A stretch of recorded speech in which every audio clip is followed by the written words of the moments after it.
And welcome to Qigong Live and Live today. Let's be on to class, eh?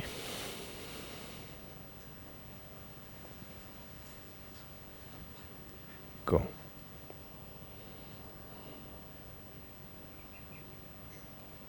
Right. So it's the circle energy board. So quite often when if I do this in a class situation, I get people to hold the ball, and you can do this yourself while you're standing there. And people hold the ball, and I get the people to hold the ball in the place where you think your ball's the right size. Yep. So this is a hard thing for you to do because you don't know how big your ball should be. So you're going to have an estimate of how big it is. And just about when I go through the class, I did it in the last live one too, I got everybody to hold their ball.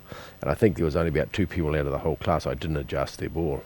And the weird thing is I either made it smaller or I made it bigger. And there's no right or wrong with this, but everybody's energetic ball is a certain size depending on the energy field of their body. So if I made a little ball like this, it doesn't quite look right for me.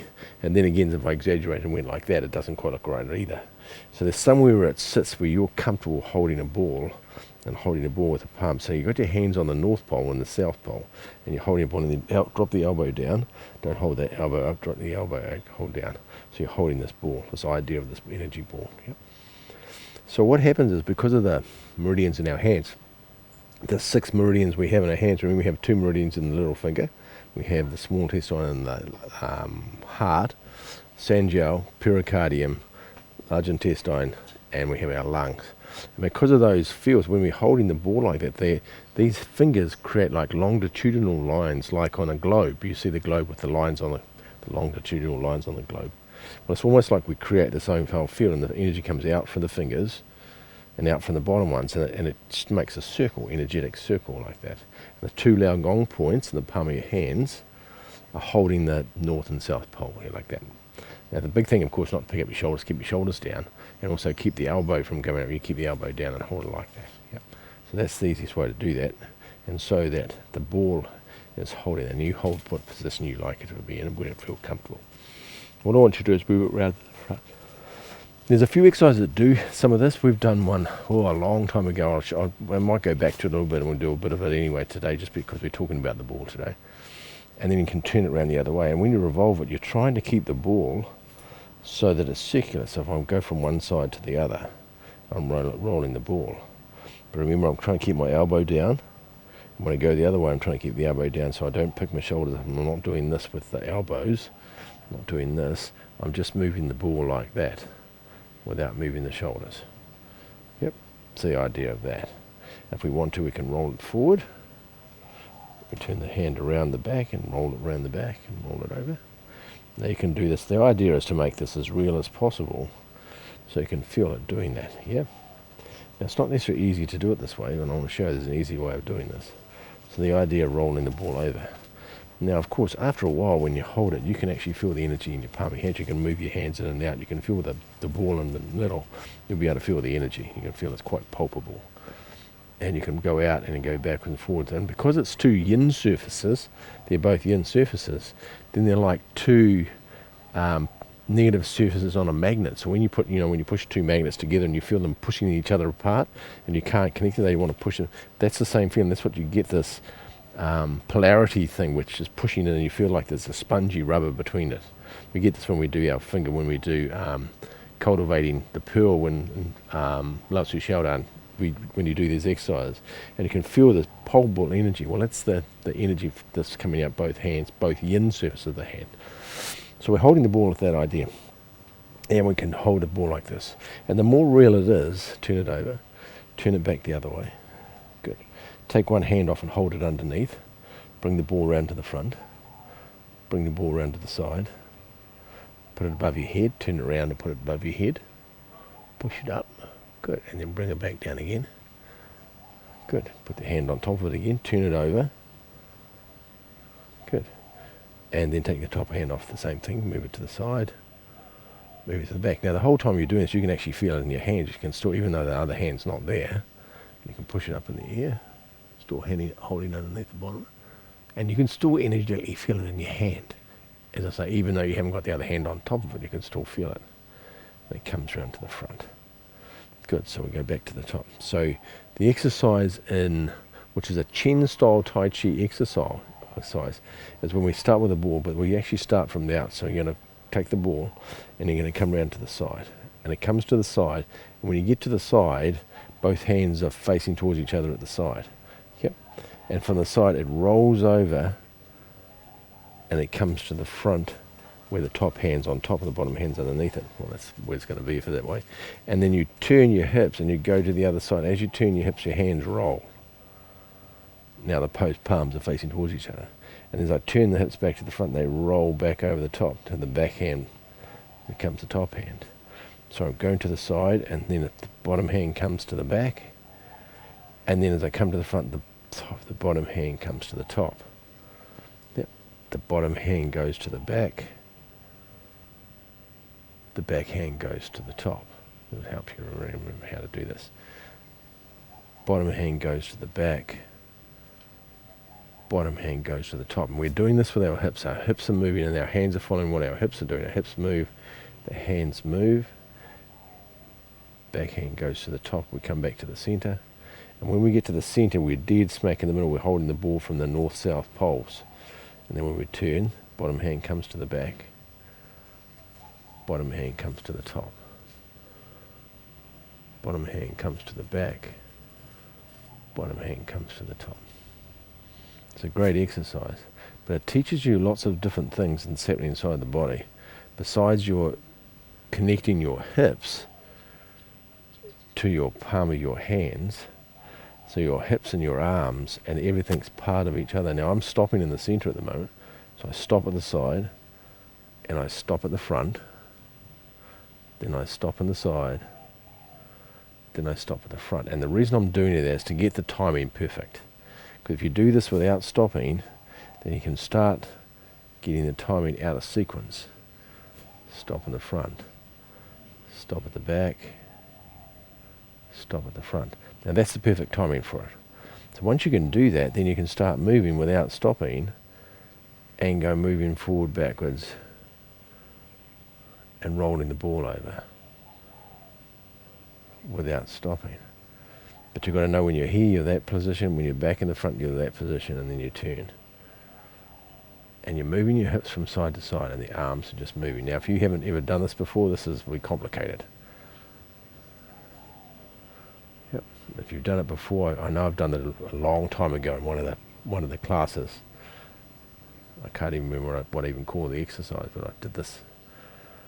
There's a couple of different versions of this. Good. And if you get lost, stop on the front, go to the side and stop with the hand at the back, go back to the front and stop with the hand on the top, then go to the other side, the back, bottom hand becomes the back hand, the back hand becomes the top, the bottom hand becomes the back hand turns around and comes to the top. And just go slowly and do this slowly till you get the idea of what that feels like. If you get a bit lost, if you start doing it and you get out of coordination with doing the exercise, by moving your hips from one side to the other without stopping, if you get out of sequence, just go back and go back to the stopping in each of the three places. And if you're okay, then you can keep moving and then feel the ball, and you're rolling the ball over as you're turning it. You're rolling the ball over as you're turning to the front. So you can imagine, you can actually do this with the ball, of course. So you get the feel of what this feels like. You can actually roll, but your hands do slide on the ball as it moves. As you turn the ball, your back hand slides around the back. It slides over the top. So it is moving on the ball. It isn't static. One hand's moving, the other one's not.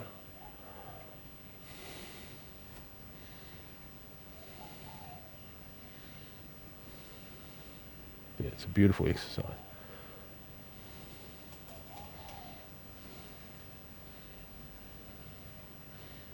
So as I say, we're learning, there's a few things we're learning. One is we're learning how to rotate our hips from side to side in connection to the arms.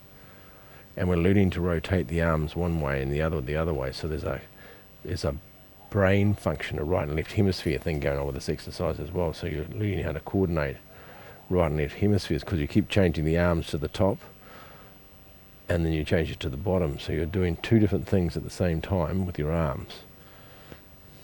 And your body, your mind's trying to work out how to do this best you can. Good? come back to the front. Good. And then bring your ball together and just let your arms relax. Just shake your arms out. There you go, just shake your body out. So that's the first one. Of course, there must be a reverse of that, which there is, which we're going to do now. So when we started off, the idea of the backhand comes up, the backhand comes forward to the top, the bottom hand comes to the back. Now to change that, of course, is we're going to have the backhand, it's going to come to the bottom. Yeah, there. The top hand's going to come to the back. The back hand's going to come to the bottom. The top hand's going to come to the back. The back hand's going to come to the bottom. And this is the reverse way, of course. And you can do this like I'm doing at the moment in sequence. Stop in each of the places so you get the timing right. Turn. Remember, it's all coming from the hips. And don't change weight in your hips, so it's double weighted the whole time. You're rotating your hips, but there's no weight change in your feet. So there's completely 50-50 weight between your both feet. And you're standing on your kidney points, so it's 50% weight in both kidney points, yeah? And then once you're happy with the spacing from there to there to there, and then back to the side, then you can do it, link it together so it's moving the whole time.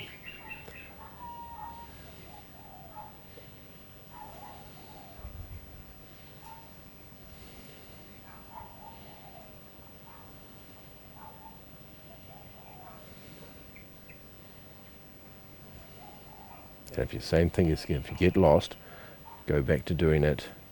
Stop at the front, stop at the side. The bottom hand comes underneath. The top hand comes to the back. The back hand comes underneath. The top hand comes to the back. The back hand comes underneath. If you get lost, then just stop at either place. And keep doing that idea of that. And feel this idea of this generating power inside this ball. It's all coming from your hands, so you can feel all the meridians, the 6 meridians in each hand, connecting to the other 6 meridians in the other hand. And you can feel this movement. As I say, we're going reverse way at this stage. Such a nice relaxing exercise. Speaking about relaxing. Mind you, it might not be too relaxing if you've never done it before, because your mind's working flat out, working out how to try and do it. When you've done it for a while, you can relax. Otherwise, the mind will be trying to create the movement and trying to work out where the timing is. But it comes with time. Be okay with that. Moving the hips nice and slowly so that the speed of the hips goes from one side to the other, comes back. And so the hips just going from one side to the other, smooth speed. Smooth across the other side, smoothing back. So the hips are going the same speed, they're not changing speed, it's not going faster as you take off, it just goes to one side and it stops and it comes straight back again. Good. And then stop at the center, bring your arms down, shake your arms out. Very good, well done. So that's both of those aspects of that. So we're going to go back to the first one and you watch how easy the first one is. Well, hopefully.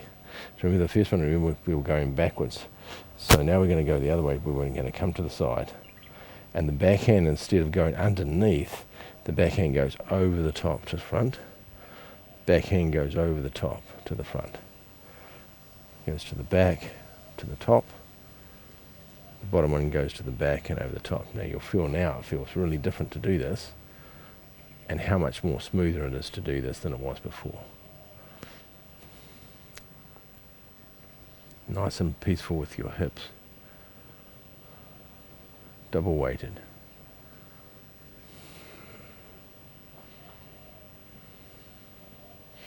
Now there's a reason why this is very, very exact. It's got to do with the timing inside the body. It's got to do with the connection of the arms and the body and the rotation and the connection with the ground. So it's done formally this way because there is a piece of energetic structure that works this way. And it's very precise and it's very clinical.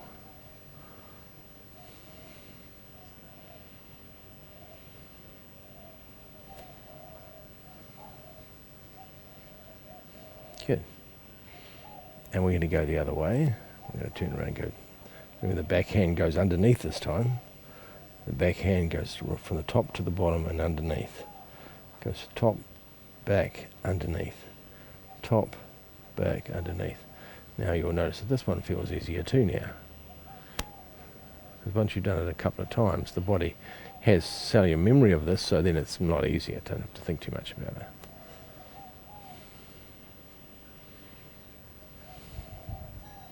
But as I say, be okay if you've never done this before, if your arms are all over the place, be okay with that. This takes a bit of practice.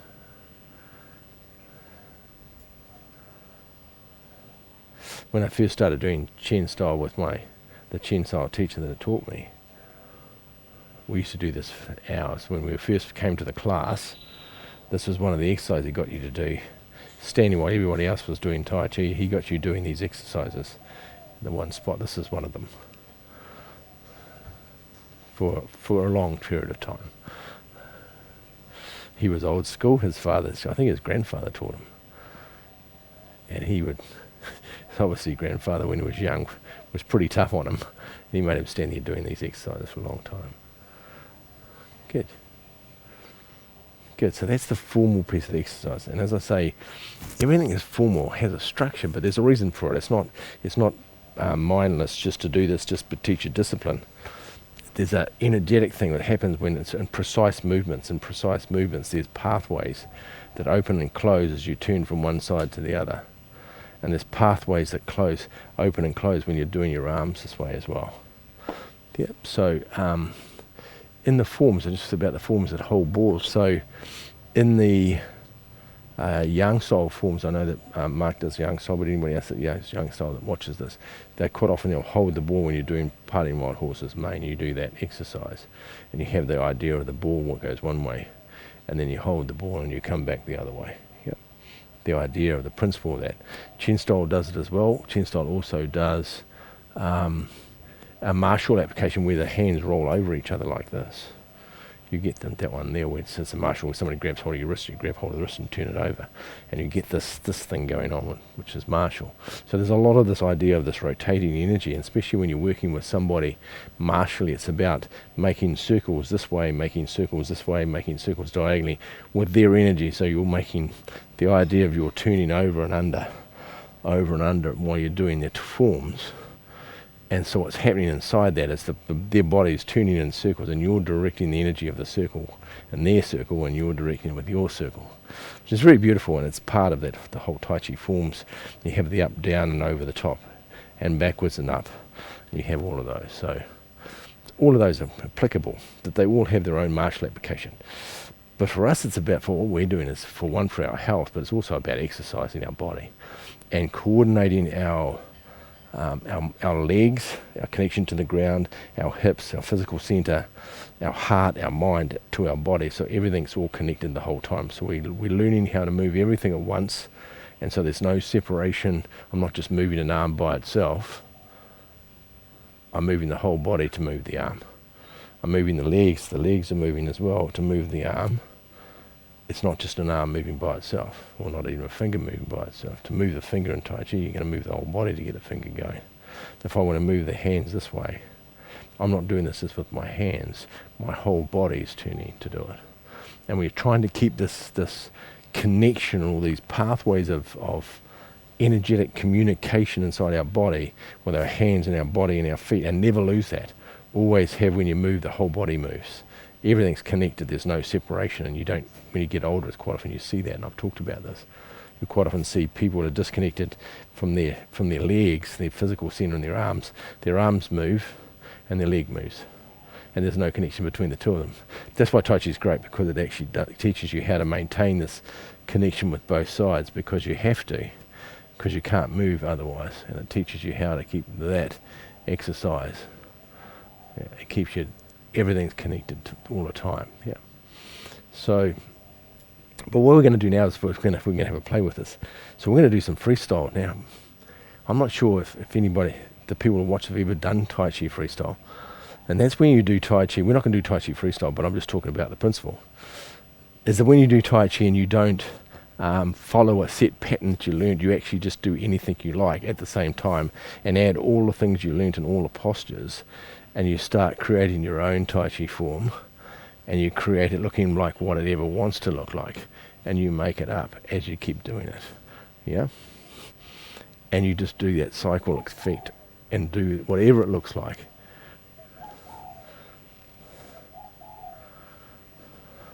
Like that. There you go. Here's a little example. And it's a beautiful thing. It's almost like dancing in a certain way, but all of it's martial. But you're not doing it in the order that was taught. You're learning how to just move your body and just keep the body, because once you've learned how to articulate your arms, they only go a certain way. And it's about learning how that happens and how you do martially what you do with arms and legs. And when I'm doing that, I'm thinking of grabbing somebody's neck, and I'm moving the arm underneath their arm, then I'm moving their arm over, and I'm throwing their feet up on the ground, and I'm throwing them on the ground. And in my mind, that's what's happening, but my body's just following that pattern.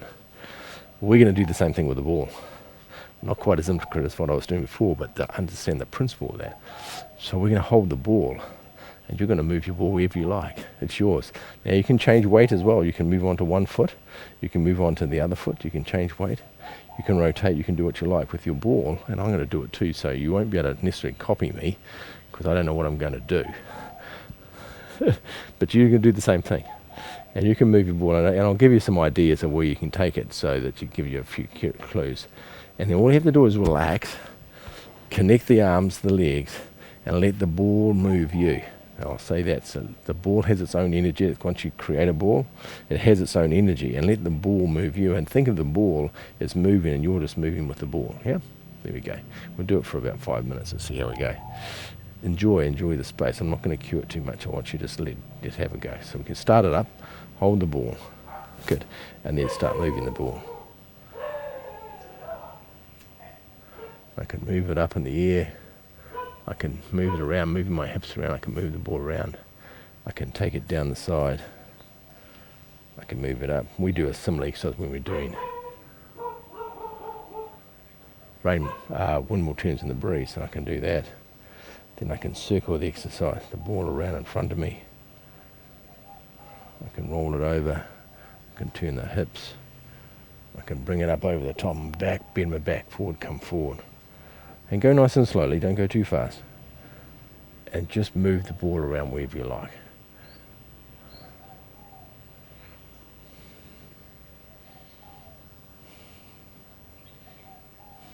And keep imagining the ball's in your hand.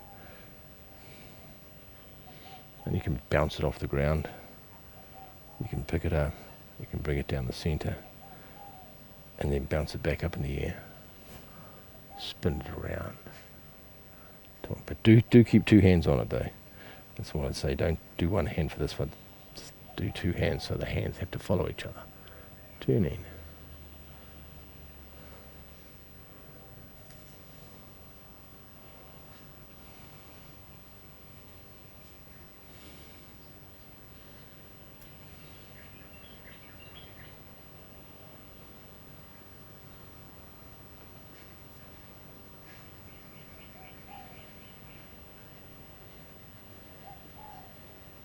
Bend the knees down, bend the knees up.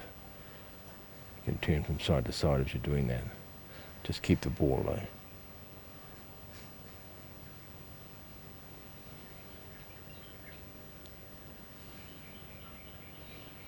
You can bend your back forward, you can bend your back forward, you can bend right down to the ground if you want. Bend it down to the front, then come back up again. Turn to the side. Rotate the ball down.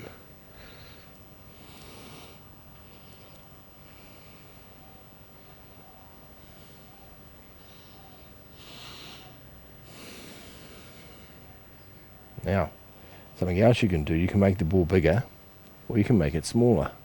So you can squeeze it down small and just keep the ball between your hands and make it small. All you're doing is compressing the energy in your hands. And do what you like with the ball. And just relax. Keep watching the ball. Watch it with your eyes. Get your eyes to watch the ball.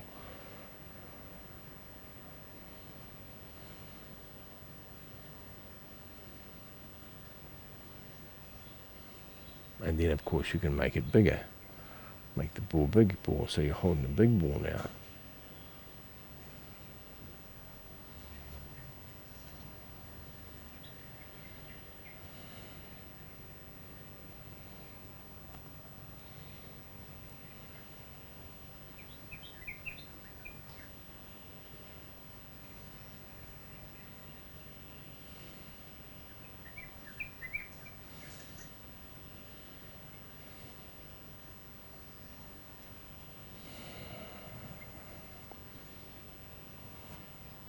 And you can make it bigger and smaller, smaller and bigger. You can grow it, and then you can shrink it as you're moving it.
You can make up any movement you want.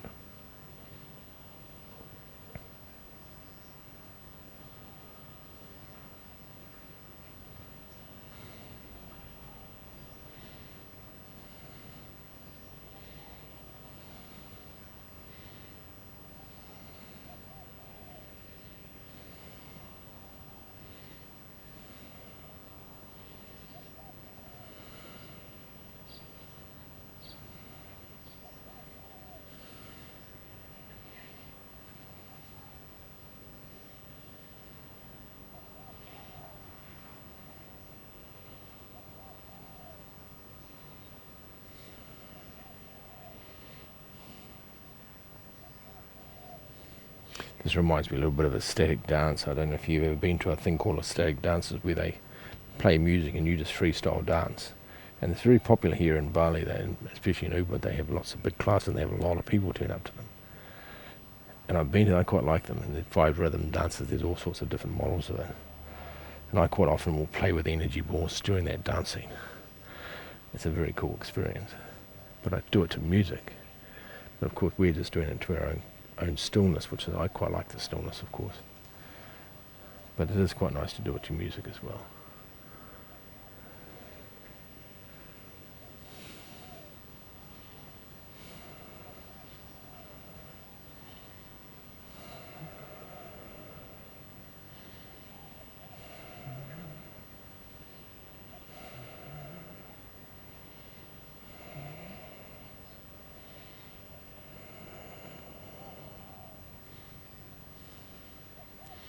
Now you're going to feel the energy get stronger and stronger in your hands as you do this. The connection of the ball is going to get stronger. You'll feel the energy in your palms are going to get stronger and stronger. No matter how much distance you have between your hands, it won't make any difference. You'll be able to feel the connection. And the more real you make the ball, the better.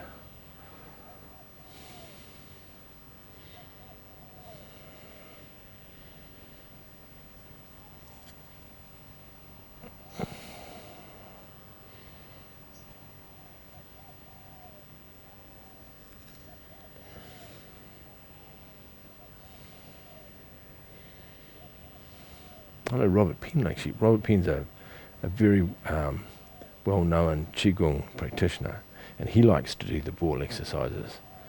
I think it's great. He likes to freestyle with holding the ball as well. I've seen him do it. It's very cool.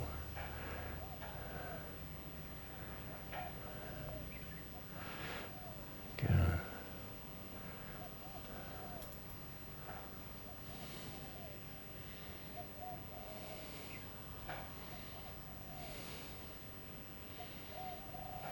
Good.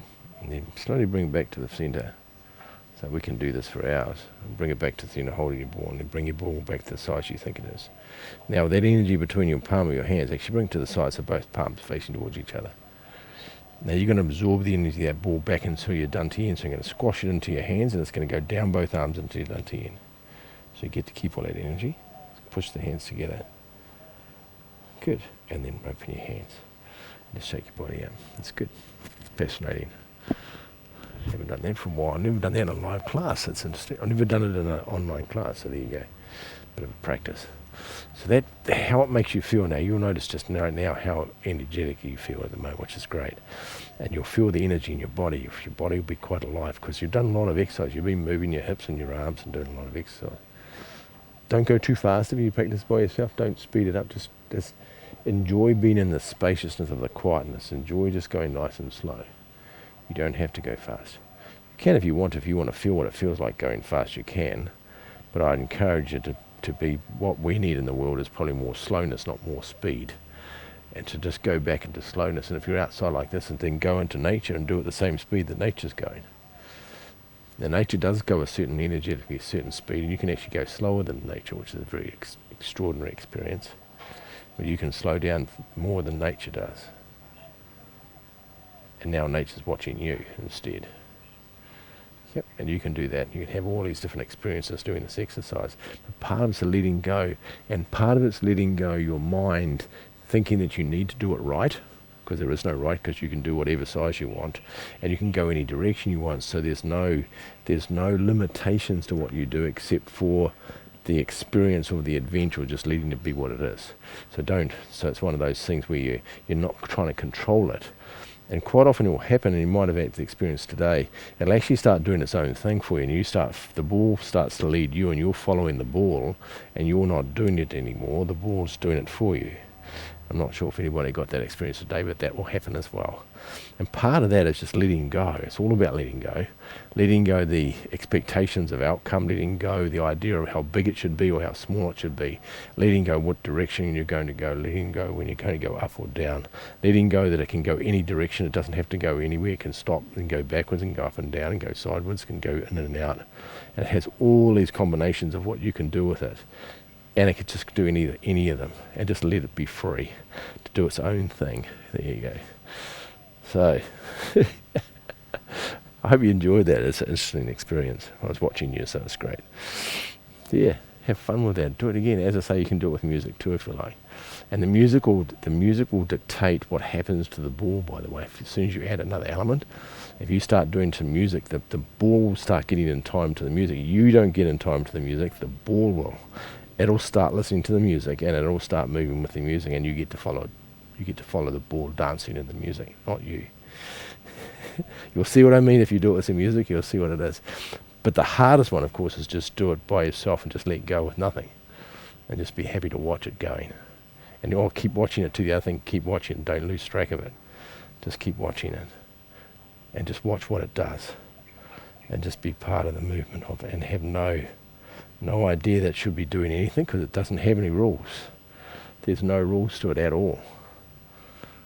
It just has its own life. Yeah, there you go. And then it just spans. There you go. Be cool. Enjoy that. let me know how you get on. Play some music. Play one of your favourite music and go and do that to the music as well. And it takes on a very different experience. Have a great weekend, everybody. It's a good class. I didn't know that we were going to do that, so that's great. You're very cool.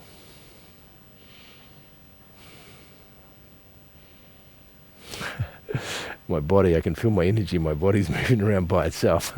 I've stopped, but the body hasn't stopped. I can still feel in my hands. Even my hands down the side, I can still feel them connected to each other, even though I've got them separated. They're connecting around the back of my body. The energy's going out in one hand and out the other hand, and they're connecting at the back. They just want to be connected again. You watch what happens. Yeah, look at that. They go, yes. Cool.